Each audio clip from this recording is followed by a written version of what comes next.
Oh, we go live again. I've actually had some sleep. I feel a bit better. Um, Now time for study and more study.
That's good. That's good. I didn't really have an appetite yesterday. I think I was too sleepy.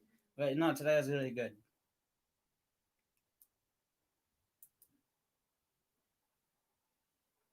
The croissant felt very sweet. Huh. Mm. All right.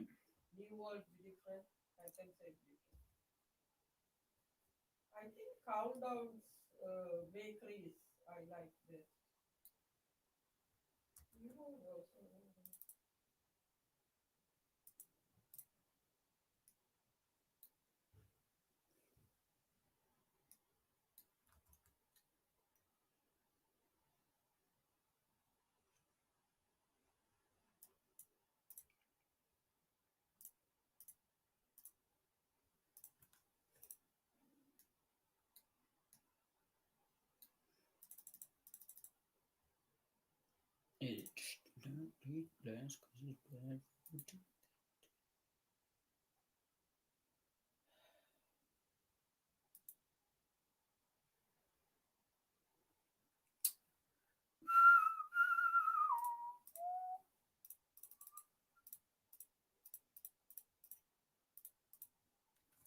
Male one.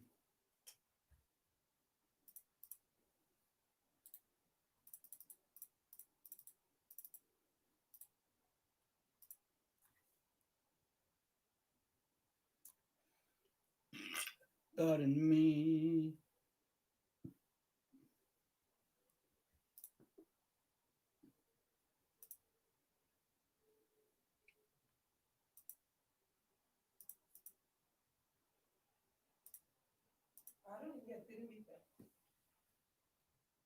Two cats.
Is it only 6 o'clock now?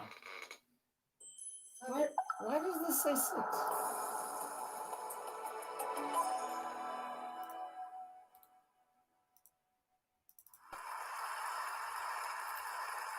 Thank you very much. Well, I would like to start with testicles. Men who sleep 5 hours a night have significantly smaller testicles than those who sleep 7 hours or more. In addition, men who routinely sleep just 4 to 5 hours a night will have a level of testosterone which is of someone 10 years their senior. So a lack of sleep will age a man by a decade in terms of that critical aspect of wellness. And we see equivalent impairments in female reproductive health caused by a lack of sleep. This is the best news that I have for you today. From this point, it may only get worse. Not only will I tell you about the wonderfully good things that happen when you get sleep, but the alarmingly bad things that happen when you don't get enough, both for your brain and 10 years their senior. So a lack of sleep will age a man by a decade in terms of that critical aspect of wellness. And we see equivalent impairments in female reproductive health caused by a lack of sleep. This is the best news that I have for you today. From this point, it may only get worse. Not only will I tell you about the wonderfully good things that happen when you get sleep, but the alarmingly bad things that happen when you don't get enough, both for your brain and for your body. Let me start with the brain and the functions of learning and memory. Because what we've discovered over the past 10 or so years is that you need sleep after learning to essentially hit the save button on those new memories so that you don't forget. But recently we discovered that you also need sleep before learning. And now to actually prepare your brain, almost like a dry sponge, ready to initially soak up new information. And with 4 to 5 hours a night, will have a level of testosterone, which is that of someone 10 years their senior. So a lack of sleep will age a man by a decade in terms of that critical aspect of wellness. And we see equivalent impairments in female reproductive health caused by a lack of sleep. This is the best news that I have for you today. From this point, it may only get worse. Not only will I tell you about the wonderfully good things that happen when you get sleep, but the alarmingly bad things that happen when you don't get enough, both for your brain and for your body. Let me start with brain and the functions of learning and memory. Because what we've discovered over the past 10 or so years is that you need sleep after learning to essentially hit the save button on those new memories so that you don't forget. But recently we discovered that you also need sleep before learning. And now to actually prepare your brain, almost like a dry sponge, ready to initially soak up new information. And without sleep, the memory circuits of the brain essentially become waterlogged, as it were, and you can't absorb new memories. So let me show you the data. Here in this study, we decided to test the hypothesis that pulling the all-nighter was a good idea. So we took a group of individuals and we assigned them to one of two experimental groups, a sleep group and a sleep deprivation group. Now the sleep group, they're going to get a full 8 hours of slumber. But the deprivation group, we're going to keep them awake in the laboratory under full supervision. There's no naps or caffeine, by the way, so it's miserable for everyone involved. And then the next day, we're going to place those participants inside an MRI scanner. I'm going to have them try and learn a whole list of new facts as we're taking snapshots of brain activity. And then we're going to test them to see how effective that learning has been. And that's what you're looking at here on the vertical axis. And when you put those two groups head to head, what you find is a quite significant 40% deficit in the ability of the brain to make new memories without sleep. I think this should be concerning considering what we know is happening to sleep in our education populations right now. In fact, to put that in context, it would be the difference in a child acing an exam versus failing it miserably, 40%. And we've gone on to discover what goes wrong within your brain to produce these types of learning disabilities. And there's a structure that sits on the left and the right side of your brain called the hippocampus. And you can think of the hippocampus almost like the informational inbox of your brain. It's very good at receiving new memory files and then holding on to them. And when you look at the structure in those people who had a full night of sleep, we saw lots of healthy learning-related activity. Yet in those people who were sleep deprived, we actually couldn't find any significant signal whatsoever. So it's almost as though sleep deprivation had shut down your memory inbox, and any new incoming files, they were just being bounced. You couldn't effectively Yet in those people who were sleep deprived, inbox of your brain, it's very good at receiving new memory files and then holding on to them. And when you look at the structure in those people who had a full night of sleep, we saw lots of healthy learning-related activity. Yet in those people who were sleep deprived, we actually couldn't find any significant signal whatsoever. So it's almost as though sleep deprivation had shut down your memory inbox, and any new incoming files, they were just being bounced. You couldn't effectively commit new experiences to memory. So that's the bad that can happen if I were to take sleep away from you. But let me just come back to that control group for a second. Do you remember those folks that got a full 8 hours of sleep? Well, we can ask a very different question. What is it about the physiological quality of your sleep when you do get it that restores and enhances your memory and learning ability each and every day? And by placing electrodes all over the head, what we've discovered is that there are big, powerful brainwaves that happen during the very deepest stages of sleep that have riding on top of them these spectacular bursts of electrical activity that we call sleep spindles. And it's the combined quality of these deep sleep brainwaves that acts like a file transfer mechanism at night, shifting memories from a short-term vulnerable reservoir to a more permanent long-term storage site within the brain, and therefore protecting them, making them safe. And it is important that we understand what during sleep actually transacts these memory benefits, because there are real medical and societal implications. And let me just tell you about one area that we've moved this work out into clinically, which is the context of aging and dementia. Because it's, of course, no secret that as we get older, our learning and memory abilities begin to fade and decline. But what we've also discovered is that a physiological signature of aging is that your sleep gets worse, especially that deep quality of sleep that I was just discussing. And only last year, we finally published evidence that these two things, they're not simply co-occurring, they are significantly interrelated. And it suggests that the disruption of deep sleep is an underappreciated factor that is contributing to cognitive decline or memory decline in aging, and most recently we've discovered in Alzheimer's disease as well.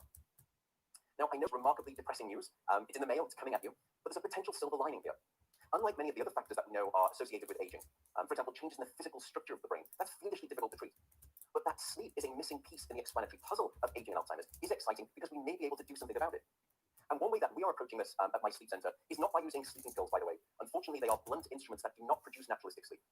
Instead, we're actually developing a method based on this. It's called direct current brain stimulation. You insert a small amount of voltage into the brain, so small you typically don't feel it, but it has a measurable impact.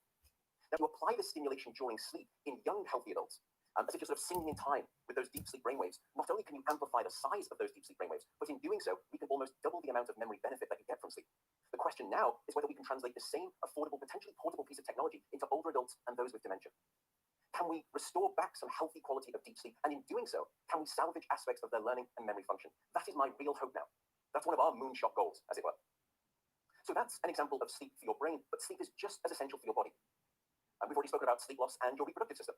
Or I could tell you about sleep loss and your cardiovascular system, and that all it takes is 1 hour. Because there is a global experiment performed on 1.6 billion people across 70 countries twice a year, and it's called daylight savings time. Now, in the spring, when we lose 1 hour of sleep, we see a subsequent 24% increase in heart attacks that following day. In the autumn, when we gain an hour of sleep, we see a 21% reduction in heart attacks. Isn't that incredible? And you get exactly the same profile for car crashes, road traffic accidents, even suicide rates. But as a deeper dive, I want to focus on this, sleep loss and your immune system. And here I'll introduce these delightful blue elements in the image. They are called natural killer cells. And you can think of natural killer cells almost like the Secret Service agents of your immune system. And they are very good at identifying dangerous, unwanted elements and eliminating them. In fact, what they're doing here is destroying cancerous tumor mass. So what you wish for is a virile set of these immune assassins at all times. And tragically, that's what you don't have if you're not sleeping enough. So here in this experiment, you're not going to have your sleep for an entire night. You're simply going to have your sleep restricted to 4 hours for one single night. And then we're going to look to see what's the percent reduction in immune cell activity that you suffer. And it's not small. It's not 10%. It's not 20%. There was a 70% drop in natural killer cell activity. That's a concerning state of immune deficiency. And you can perhaps understand why we're now finding significant links between short sleep duration and your risk for the development of numerous forms of cancer. Currently, that list includes cancer of the bowel, cancer of the prostate, and cancer of the breast. In fact, the link between a lack of sleep and cancer is now so strong that the World Health Organization has classified any form of nighttime shift work as a probable carcinogen because of a disruption of your sleep-wake rhythms. So you may have heard of that old maxim that you can sleep when you're dead. Well, I'm being quite serious now. It is mortally unwise advice. We know this from epidemiological studies across millions of individuals. There's a simple truth. The shorter your sleep, the shorter your life. Short sleep predicts all-cause mortality. And if increasing your risk for the development of cancer or even Alzheimer's disease were not sufficiently disquieting, we have since discovered that a lack of sleep will even erode the very fabric of biological life itself, your DNA genetic code. So here in this study, they took a group of healthy adults and they limited them to 6 hours of sleep a night for 1 week. And then they measured the change in their gene activity profile relative to when those same individuals were getting a full 8 hours of sleep a night. And there were two critical findings. First, a sizable and significant 711 genes were distorted in their activity, caused by a lack of sleep. The second result was that about half of those genes were actually increased in their activity. The other half were decreased. Now, those genes that were switched off by a lack of sleep were genes associated with your immune system. So once again, you can see that immune deficiency. In contrast, those genes that were actually upregulated or increased by way of a lack of sleep were genes associated with the promotion of tumors, genes associated with long-term chronic inflammation within the body, and genes associated with stress, and as a consequence, cardiovascular disease. There is simply no aspect of your wellness that can retreat at the sign of sleep deprivation and get away unscathed. It's rather like a broken water pipe in your home. Sleep loss will leak down into every nook and cranny of your physiology, even tampering with the very DNA nucleic alphabet that spells out your daily health narrative. And at this point, you may be thinking, oh my goodness, how do I start to get better sleep? What are your tips for good sleep? Well, beyond avoiding the damaging and harmful impact of alcohol and caffeine on sleep, and if you're struggling with sleep at night, avoiding naps during the day, I have two pieces of advice for you. The first is regularity. Go to bed at the same time, wake up at the same time, no matter whether it's the weekday or the weekend. Regularity is king, and it will anchor your sleep, improve the quantity and the quality of that sleep. The second is keep it cool. Your body needs to drop its core temperature by about 2 to 3 degrees Fahrenheit to initiate sleep, and then to stay asleep. And it's the reason you will always find it easier to fall asleep in a room that's too cold than too hot. So aim for a bedroom temperature of around 65 degrees or about 18 degrees Celsius. That's going to be optimal for the sleep of most people. And then finally, in taking a step back then, what is the mission critical statement here? Well, I think it may be this. Sleep, unfortunately, is not an optional lifestyle luxury. Sleep is a non-negotiable biological necessity. It is your life support system, and it is Mother Nature's best effort yet at immortality. And the decimation of sleep throughout industrialized nations is having a catastrophic impact on our health, our wellness, even the safety and the education of our children. It's a silent sleep loss epidemic, and it is fast becoming one of the greatest public health challenges that we face in the 21st century. I believe it is now time for us to reclaim our right to a full night of sleep, and without embarrassment or that unfortunate stigma of laziness. And in doing so, we can be reunited with the most powerful elixir of life, the Swiss Army knife of health, as it were. And with that soapbox rant over, I will simply say good night, good luck, and above all, I do hope you sleep well. Thank you very much indeed. Thank you. Thank you so much. No. Stay there for a second. Good job not running away, though. I appreciate that. So that was terrifying. Yes, thank you.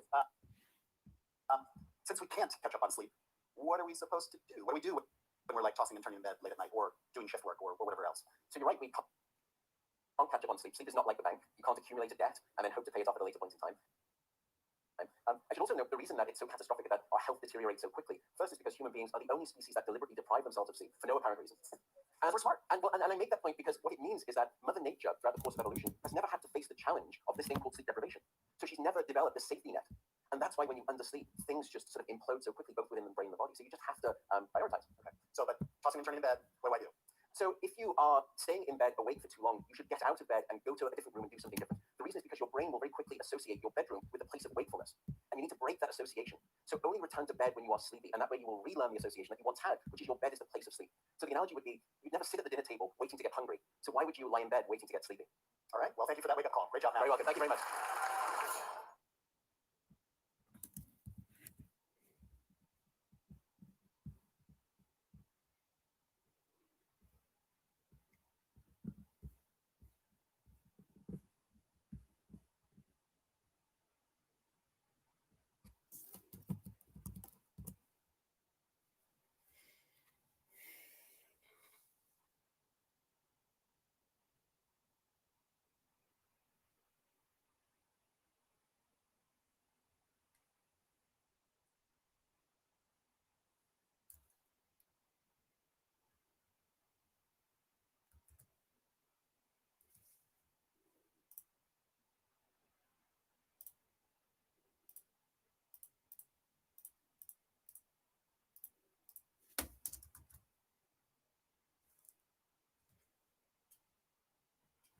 No.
You beautiful bastards. Hope you had a fantastic Thursday. Welcome back to the Philip DeFranco Show. Buckle up, hit that like button. Let's just jump into it. The first thing we need to talk about today is this news, this contention, this outrage around YouTube and the community guidelines. This whole situation effectively kicked into gear Tuesday when Charlie White, better known as Critical Among the nickname, started declaring his frustration about the community guidelines strike that he received from his YouTube channel. The bottom right here, he's taken down for including violent or graphic content, and according to the screenshot that he shared, he appealed the decision, but that appeal was rejected. Okay, so one of the first questions here in situations like this is, what was the content that YouTube had to issue? Well, this is a pretty viral clip from 2014. Before the supposed road rage incident with people dressed as cartoon characters like SpongeBob and Mickey Mouse get into a brawl with a subscriber. They seemed to believe the guy was funny, harmless, most likely staged. Then that same day, the secret will post a video talking about this whole situation, saying they believe the human moderator was not behind the decision, was context that was not worthy of his right. Oh, here he knows that those contacts were disconnected from YouTube's channel. YouTube with no reach for email. Every department I talk to has no direct means of communication with them. And I'm talking heads of these departments have no way of getting in contact with this group here. You know how alarming that is? They actually shared with me the message they sent in regards to the road rage video they took down.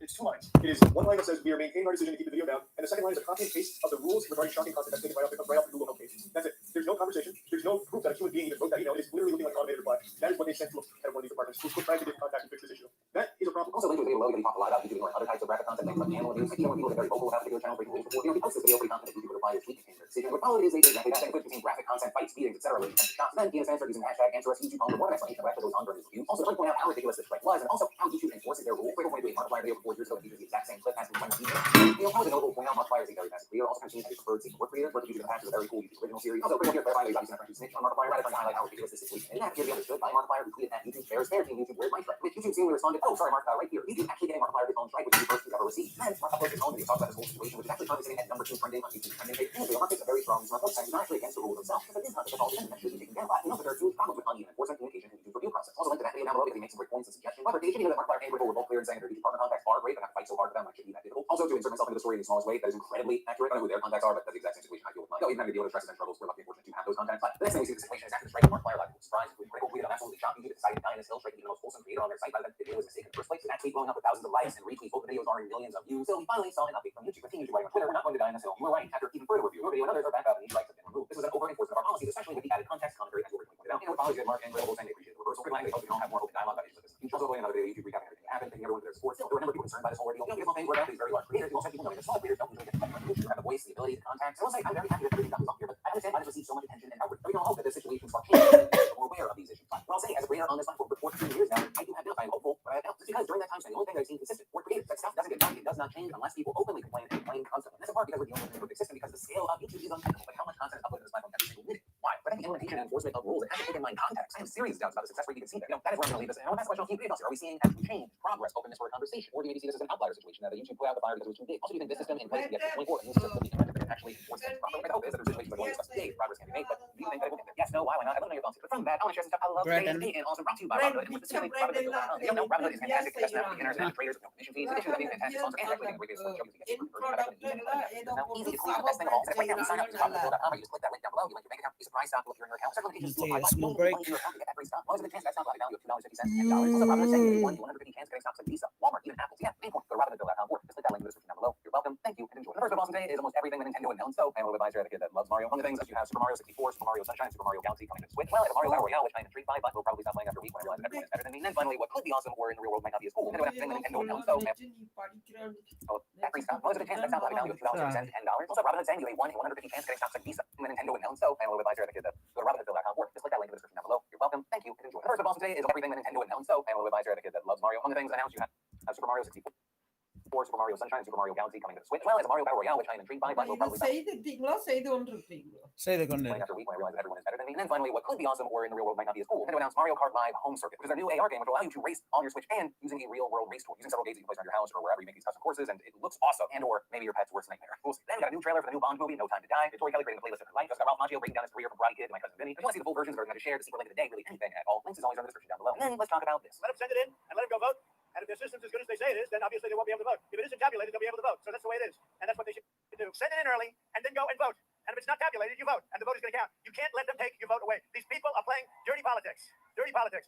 So if you have an absentee ballot, or as I call it, a solicited ballot, you send it in. But I would check it in any event. I would go and follow it and go vote. I feel a little crazy even having to say this. Just so we're on the same page here and there is no confusion, it is illegal to vote twice. And in North Carolina, where Trump was encouraging voters to do this, it is a felony. When you have some supporters of the president saying, well, he's just telling people to double check and ensure their vote was counted because these systems are going to be overwhelmed. You also have others saying, no, he is telling people to willfully try and vote twice. That is the president of the United States encouraging his supporters in North Carolina to commit a felony. You have a president who has spent how many months trying to undermine and take away any trust in voting results, now seemingly trying to create the fraud that he baselessly claimed already existed for the other side. Or at the very least, I think this is more likely, just adding further chaos to November 3rd. By having people do both, you're leading to longer in-person lines for people who don't need to vote a second time. Also, with the longer lines and more people in person unnecessarily, you potentially lead to further spread of COVID. And that's why this morning we saw the North Carolina State Board of Elections pushing back against Trump's claims and trying to do some damage.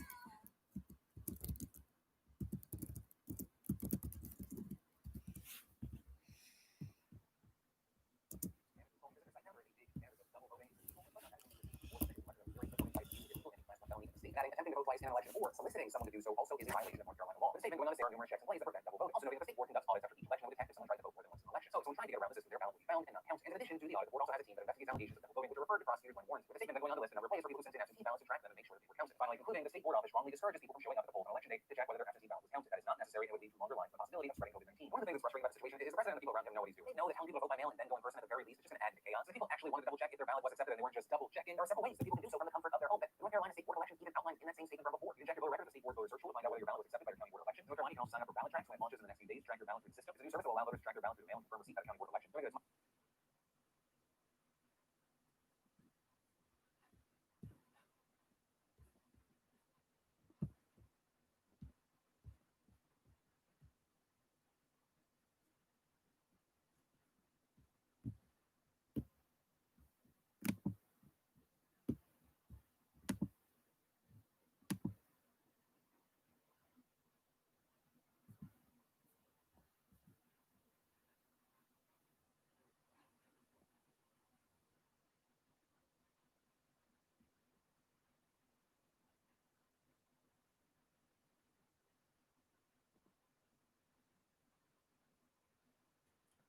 ரெண்டு பூனையும் ரெண்டு மனுஷருக்கு இடம் விட்டுட்டு இருக்கு.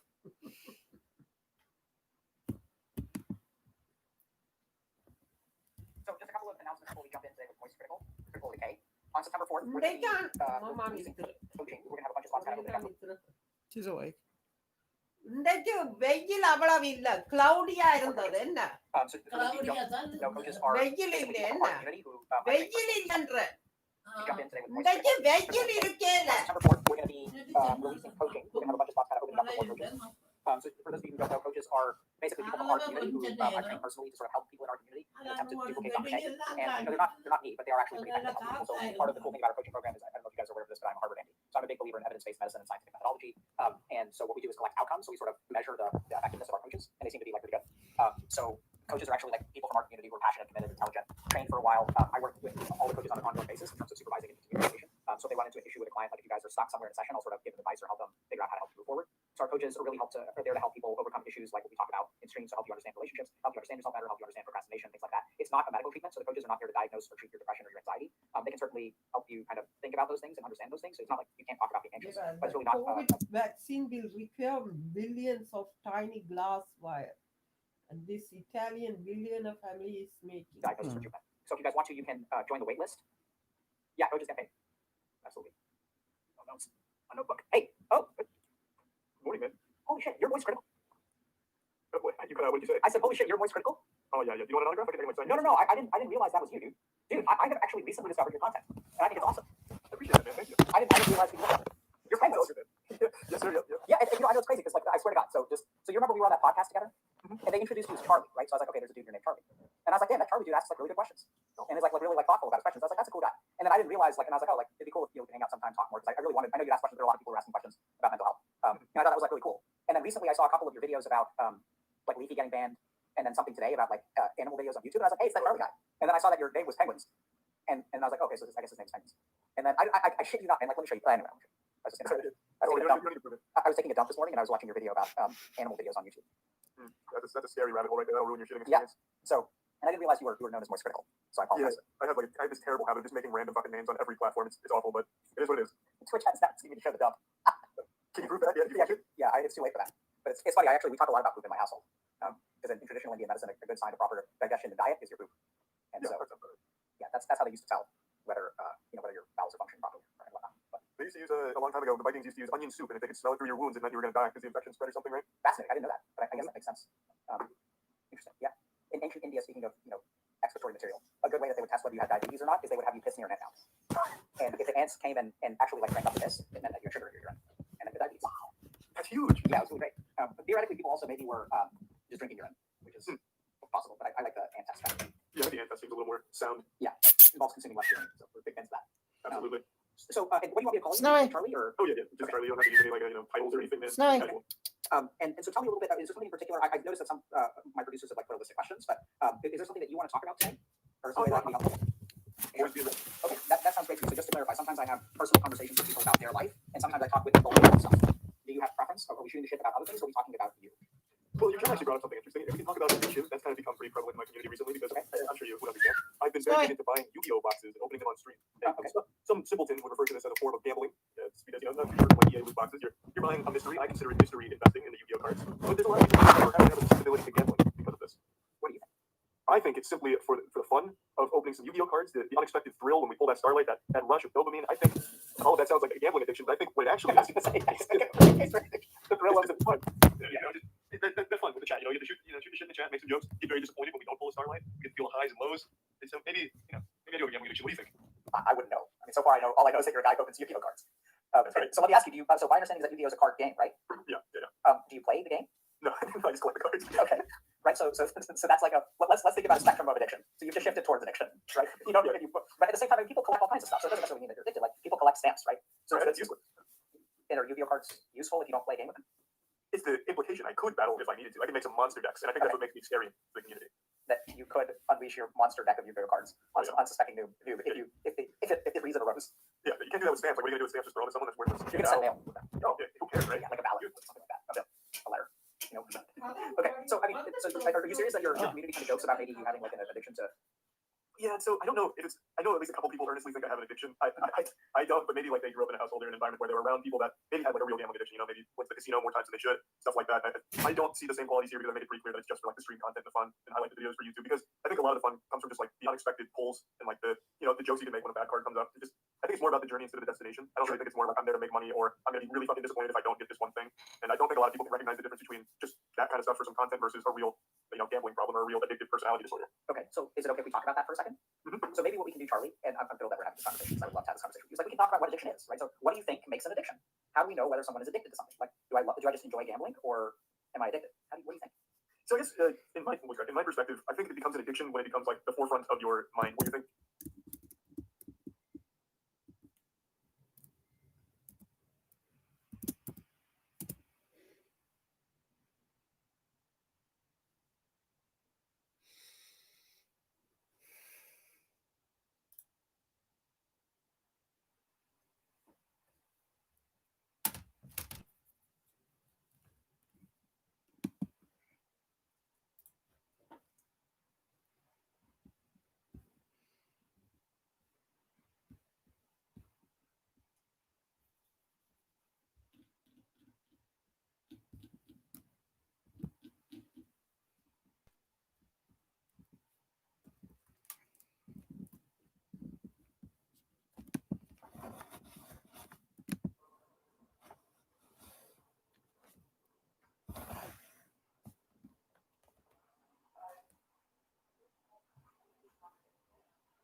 Snowy.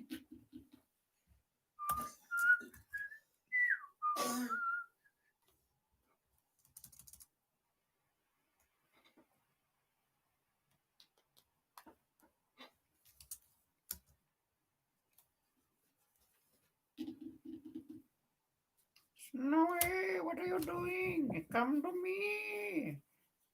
Chabar bola mo Snowy ko. Therapy? Therapy, no. She's already gone through the door. He already gone. Bah. She's coming. You don't need to pick her up. நீ மொக்குச்சு நோய் சினிக்கு வேயா வர வேணும். It's kind of cool. ஆனா கரபி அங்க முன்னுக்கு ஓடி.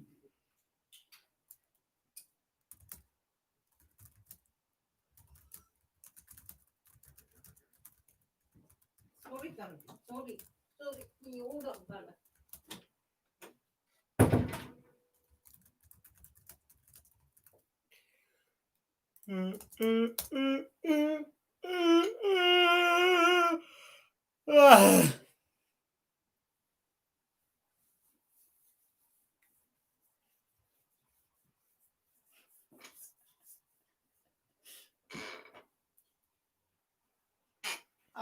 இன்னும் வர பார்க்கிறார். Yep.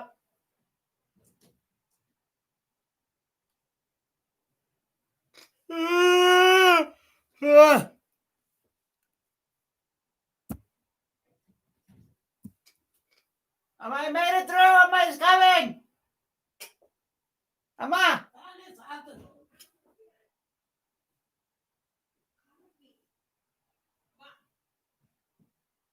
நல்ல strong என்ன? Strong boy. Amma, you're squishing him too much. Not there. Yeah, there. கக்கா வந்தாலும் பயமா கிடக்கு.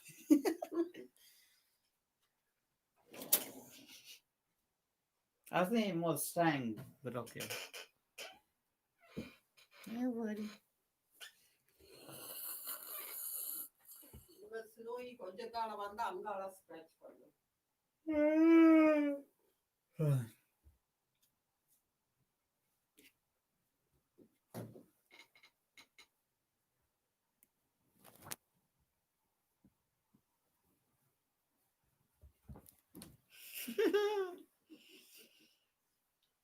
Shakes the table and jumps off.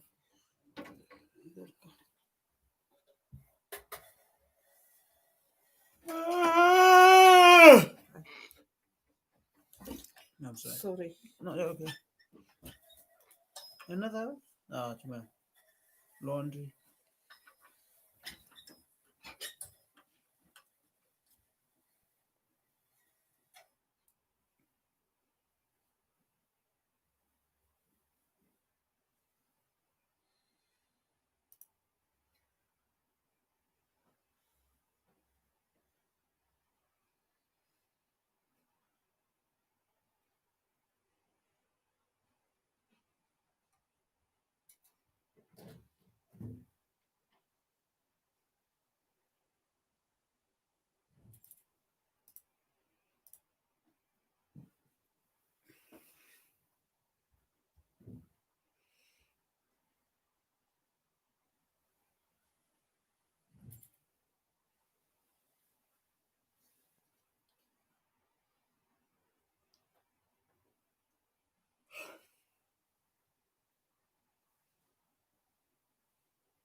கருப்பி.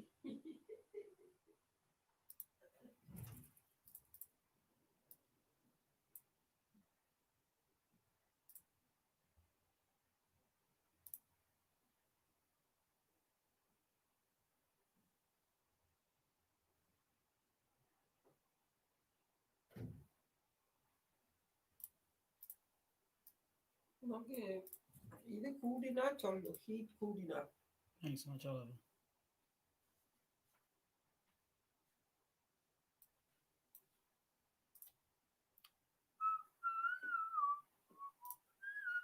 No, you're not here. No. She wanted to go get food, right? இங்க இருக்கு இந்த முன்னுக்கு கதிரையில். கருப்பி அங்க போய் மிச்சம் 1 2 நாக்கி சாப்பிடுது.